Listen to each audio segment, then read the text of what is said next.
Welcome to Deborah Investigates. I am Deborah, and today I'm investigating whether the CEO killer Luigi could possibly get a favourable outcome to his case.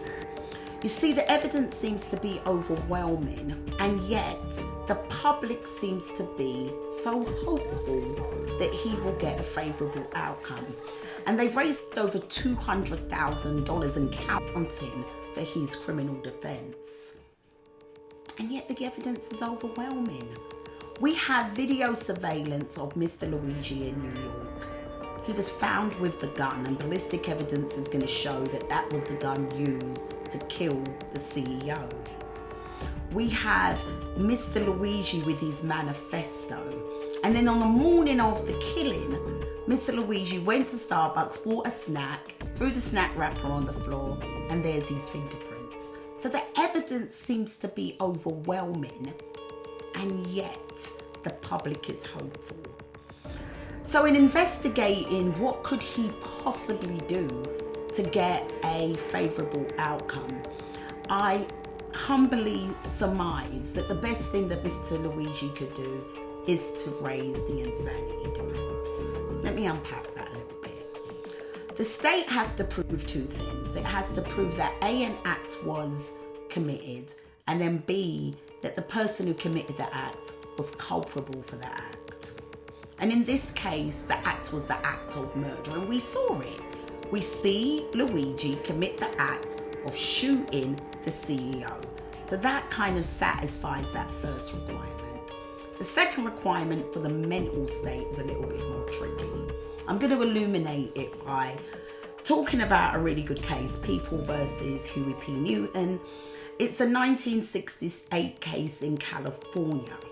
Huey P. Newton, the Black Panther, driving in the car, pulled over by two police officers, conflicting testimony about what happened during the stop. But what isn't disputed is that Mr. Newton was shot.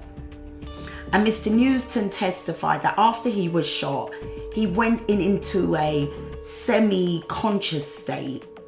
And during that semi-conscious state, he fired a shot and subsequently killed one of the officers, and he was charged with manslaughter. And then on appeal, it was overturned because they found that he was in fact in this semi-conscious state, and the firing of the gun wasn't intentional, it was involuntary. It was like a reaction for his own shot. He wasn't conscious at the time. He lacked that mental state to be found guilty of any crime. It wasn't intentional, it was involuntary, it lacked mens rea. The case got dismissed. The insanity defense works kind of involuntarily, right? It negates the voluntariness of the actor's guilt. And what the insanity defense in New York says is that there was a defect, a mental defect in the person's mind. And that mental defect didn't allow them to act voluntarily.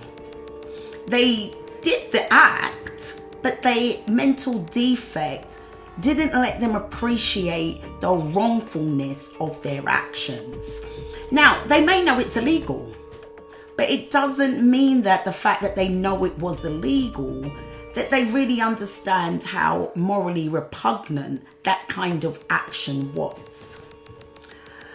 I think that we can apply that to Luigi. Luigi's mother had filed a missing person report. He has a master's degree from a Ivy League school, University of Pennsylvania, but kind of just went missing and fell off the planet for a while.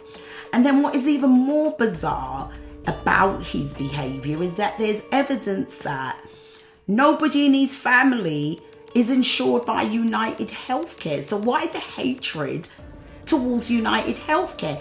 It does seem to lend itself that he was delusional, that this manifesto was arbitrary.